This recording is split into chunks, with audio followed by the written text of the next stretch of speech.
السلام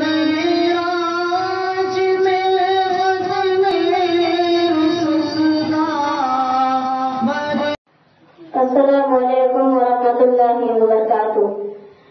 کلام اللہ جو پڑھتے ہیں لوگوں کو پڑھاتے ہیں، فرشتے پر بچھاتے ہیں، فرشتے پر بچھاتے ہیں.